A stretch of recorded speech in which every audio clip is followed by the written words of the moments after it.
नमस्कार, hot topic में आपका स्वागत है। मैं हूं अखिलेश शर्मा।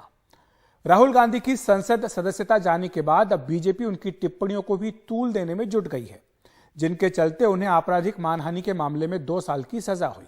4 साल पहले मोदी सरनेम को लेकर राहुल के बयान को बीजेपी ने पूरे ओबीसी समाज का अपमान बताया है। आपको बता दें कि कई राज्यों में ओबीसी समाज के लोग मोदी उपनाम का प्रयोग करते हैं। बीजेपी अध्यक्ष जेपी नड्डा ने ट्वीट कर लिखा, उन्होंने कहा कि राहुल गांधी का अहंकार बहुत बड़ा और समझ बहुत छोटी है। अपने राजनीतिक लाभ के लिए उन्होंने पूरे ओबीसी समाज का अपमान किया, उन्हें चोर कहा। समाज और कोर्ट के द्वारा बार बार समझाने और माफी मांगने के विकल्प को भी उन्होंने नजरअंदाज कर दिया और लगातार ओबीसी समाज की भावनाओं को ठेस पहुंचाई। कल सूरत कोर्ट ने राहुल को ओबीसी समाज के प्रति उनके आपत्तिजनक बयान के लिए सजा सुनाई है, परंतु राहुल व कांग्रेस पार्टी अभी भी अपने अहंकार के चलते लगातार अपने बयान पर अड़े हुए हैं व निरंतर ओबीसी समाज की भावनाओं को आहत कर रहे हैं। पूरा ओबीसी समाज प्रजातांत्रिक ढंग से राहुल से इस अपमान का बदला लेगा। तो ये जेपी नड्डा ने आज सुबह फोन करके एक तरह से पार्टी की जो लाइन है उसे तय कर दिया था कि किस तरह से बीजेपी आने वाले दिनों में इस मुद्दे को तूल देगी। और इसके बाद आज संसद भवन में संसदीय कार्य मंत्री और बीजेपी नेता प्रहलाद जोशी ने बीजेपी के तमाम ओबीसी मंत्रियों के साथ बैठक की। बैठक में इस बात पर चर्चा हुई कि राहुल के बयान को ओबीसी जातियों के अपमान से जोड़कर किस तरह देश भर में अभियान चलाया जाए। इस बैठक में कई ओबीसी मंत्री मौजूद थे।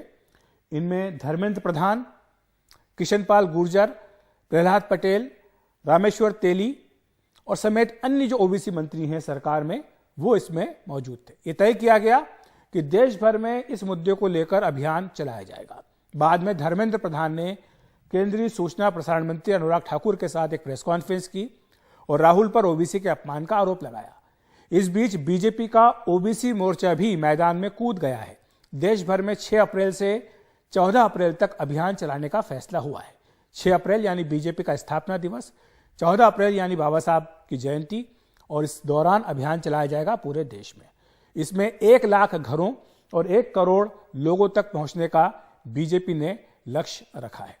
और दोपहर बाद केंद्र सरकार के 2 मंत्रियों अनुराग ठाकुर और धर्मेंद्र प्रधान ने बीजेपी में दफ्तर प्रेस कॉन्फ्रेंस की। उन्होंने दोहराया कि राहुल ने ओबीसी का अपमान किया है। आइए सुन लेते हैं। प्रजातंत्र है, इसमें किसी को भी गाली गुलज करने का अधिकार नहीं है, जातिवाचक शब्द लेके अपशब्द व्यवहार करने का अधिकार नहीं है। ओबीसी समाज जो आज चट्टान की तरह प्रधानमंत्री नरेंद्र मोदी जी के नेतृत्व के साथ देश की एससी एसटी वंचित वर्ग जो प्रधानमंत्री नरेंद्र मोदी जी के साथ खड़े हुए हैं, ऐसे समाज से प्रधानमंत्री आते हैं। इसलिए उस समाज को, जाति को, गरीबी को ताच्छल्य करना, नीचा दिखाना, यह सब सीरीज ऑफ स्टेटमेंट की प्रमाण है। और दरअसल इस रणनीति के पीछे बीजेपी की अपनी एक सोच है। ओबीसी में बीजेपी की पैठ लगातार बढ़ रही है। अगर हम पिछले 10 साल का ही आंकड़ा उठा करके देखें तो 2009 से लेकर 2019 के बीच का जो 10 वर्ष का वक्फा है, इसमें बीजेपी के वोट करीब जो है दोगुने हुए हैं। 2009 में बीजेपी को 22%, कांग्रेस को 24% ओबीसी वोट मिले थे। 2014 में यह संख्या 34 और 15% हुई। और 2019 की बात करें तो 44%, यानी 22 का पूरा दोगुना 10 साल के अंदर बीजेपी ने ओबीसी वोट कर लिया, जबकि कांग्रेस का वोट वहीं रहा। यानी कांग्रेस के जो वोट हैं वो फायदा बीजेपी को पहुंचा, ये लोक नीति CSDS का सर्वे कहता है। और आपको ये बता दें कि बीजेपी के जो ओबीसी सांसद हैं उनकी संख्या भी लगातार बढ़ी है। 2014 में 81 सांसद थे, जबकि 2019 में संख्या बढ़कर 113 हो गई। बीजेपी के कई प्रमुख ओबीसी चेहरे हैं।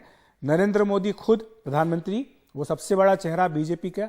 शिवराज सिंह चौहान मध्य प्रदेश के मुख्यमंत्री, केशव प्रसाद मौर्य उप मुख्यमंत्री उत्तर प्रदेश। साथ ही यही बता दें कि जो केंद्रीय मंत्री परिषद है उसमें 27 ओबीसी मंत्री हैं। बीजेपी का कहना है कि आजादी के 75 वर्ष में इतनी बड़ी संख्या ओबीसी मंत्रियों की मंत्रिपरिषद में कभी नहीं रही है।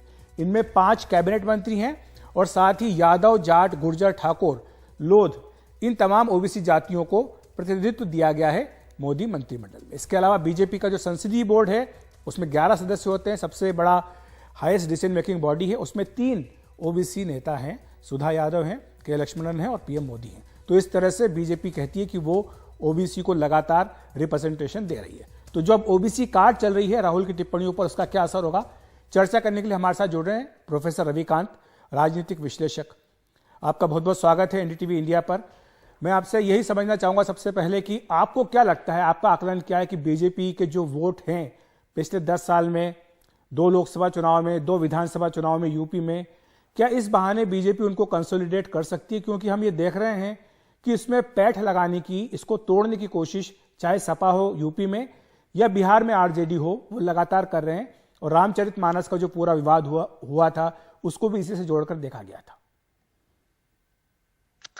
कि अखिलेश जी, आपने जो ये बातें कही हैं कि सारी उसमें होती हैं, चाहे वो रामचरितमानस का प्रसंग हो या बिहार में जाति जनगणना का सवाल हो या उत्तर प्रदेश में अखिलेश यादव की अपनी पेशबंदी हो, ये निश्चित रूप से भारतीय जनता पार्टी के लिए थोड़ा सा मुश्किल होती जा रही है आगामी लोकसभा चुनाव के लिए जी। और 44% वोट सीएसडीएस के आप सर्वे में दिखा रहे हैं, इसका मतलब है कि इसके ऊपर बढ़ना बहुत मुश्किल है।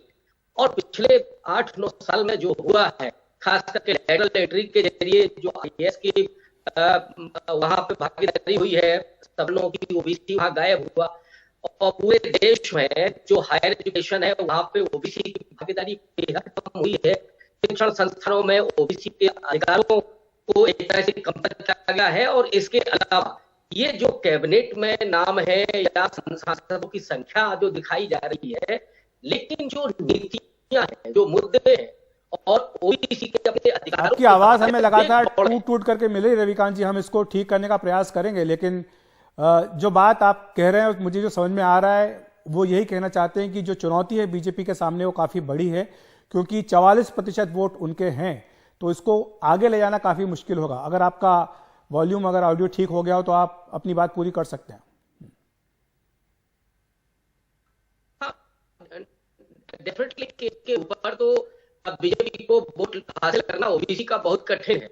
और तब जब जातीय जनगणना का सवाल बहुत महत्वपूर्ण हुआ हो पिछले दिनों, और आपको याद होगा कि राहुल गांधी ने भारत जोड़ो यात्रा में मध्य प्रदेश में ओबीसी समाज का जो संगठन है उसके सामने मैं आपको रोकूंगा क्योंकि आपकी आवाज हम तक नहीं ठीक से पहुंच पा रही है, दर्शकों तक आपकी बात नहीं पहुंच पा रही है। हम इसको ठीक करने का प्रयास करते हैं, लेकिन जो आंकड़े हमने बताए थे उन्हें एक बार फिर से बता देते हैं कि 27 जो मंत्री हैं मंत्रिपरिषद में वो ओबीसी के हैं। बीजेपी का कहना है कि आज़ादी के बाद से पहली बार किसी मंत्रिपरिषद में इतनी बड़ी संख्या में ओबीसी प्रतिनिधित्व दिया गया। इसके साथ साथ बीजेपी का जो पार्लियामेंट्री बोर्ड है उसमें 11 में से 3 ओबीसी हैं। बल्कि अभी तो ये भी कहा जाता है कि बीजेपी ने अपना ओबीसी वर्ग में जो पैठ है उसे काफ़ी मजबूत कर लिया है। इसी के साथ साथ कर्नाटक में भी विधानसभा चुनाव किसी भी वक्त घोषित हो सकते हैं और बीजेपी का प्रयास होगा, जिस तरह से कार्यक्रम बनाया गया है 6 अप्रैल से लेकर 14 अप्रैल तक, उस दौरान कर्नाटक में भी बड़े पैमाने पर राहुल गांधी की टिप्पणियों को उठाया जाए, बताया जाए, ओबीसी वर्ग को मोबिलाइज किया जाए, कंसोलिडेट किया जाए अपने पक्ष में। ये भी बता दें कि कल ही महाराष्ट्र में तेली समाज जो है उसकी ओर से काफ़ी तीखी टिप्पणी की गई थी राहुल गांधी के इस विवादास्पद बयान को लेकर, और उनका ये कहना था कि उस समाज का अपमान किया गया है राहुल गांधी की इन टिप्पणियों के माध्यम से।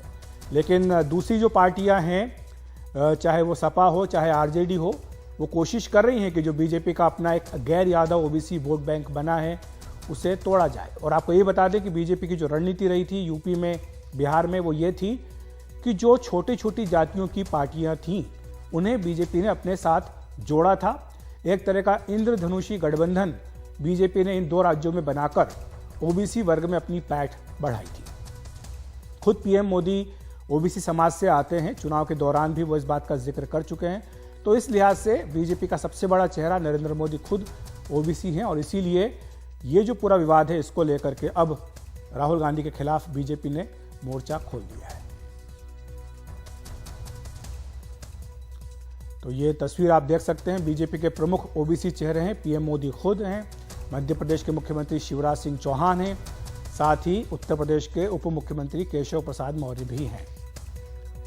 ये बीजेपी की रणनीति बिल्कुल साफ दिखाई दे रही है ओबीसी के मुद्दे पर कि किस तरह से आगे जाकर इस मुद्दे को तूल देना है। हॉट टॉपिक में वक्त है एक ब्रेक का।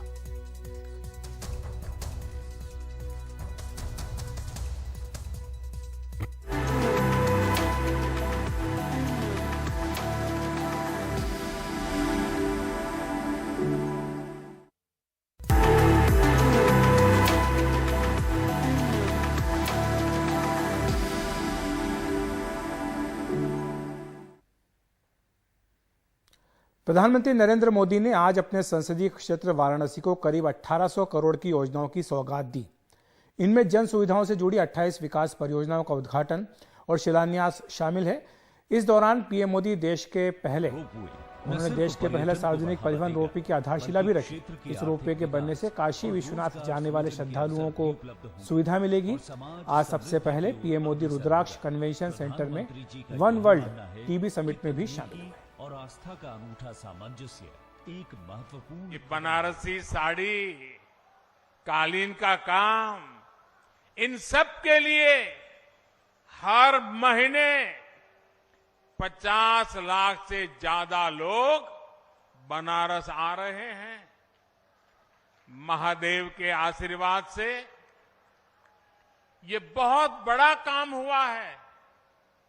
बनारस आने वाले ये लोग अपने साथ बनारस के हर परिवार के लिए आय के साधन ला रहे हैं। तो हॉट टॉपिक में इतना ही। नमस्कार।